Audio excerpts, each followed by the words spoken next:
Hi friends, this is Sai Kumar Kurtiwada. In this video, we will learn about controlled components in React. Let's go with an introduction of control component. A control component in React is a form element whose value is controlled by React state. So you will not directly communicate with your DOM elements. Instead, you will pass the values and get the values from a form element using the React state. Here, React form elements with their state controlled by React. They are called as a controlled components. And every state change updates the UI. So that's how the controlled components will help us. Let me show you some of the features. This whole controlled components relies on the state and updates based on the user interactions. Example, onChange handler.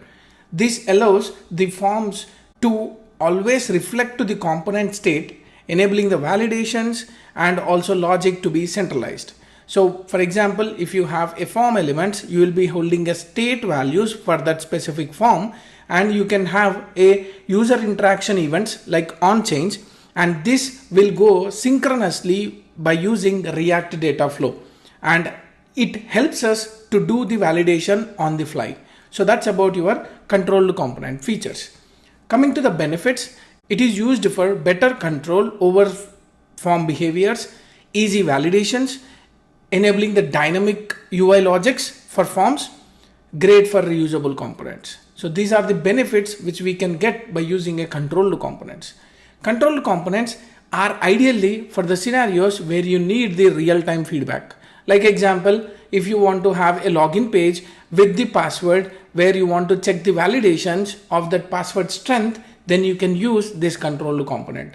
And also for conditional rendering, like for example, if you want to show some set of fields based on the selection of the user inputs, that can be handled by controlled components.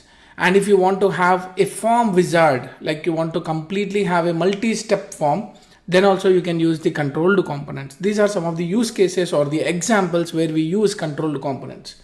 Coming to the conclusion of controlled components are the foundational to building modern reactive form UIs in React.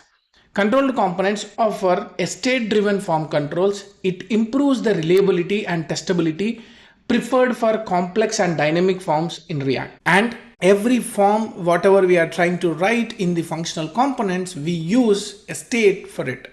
And that's about your controlled components in React. If you like my explanation, like, share, subscribe to my channel for more updates. Signing off.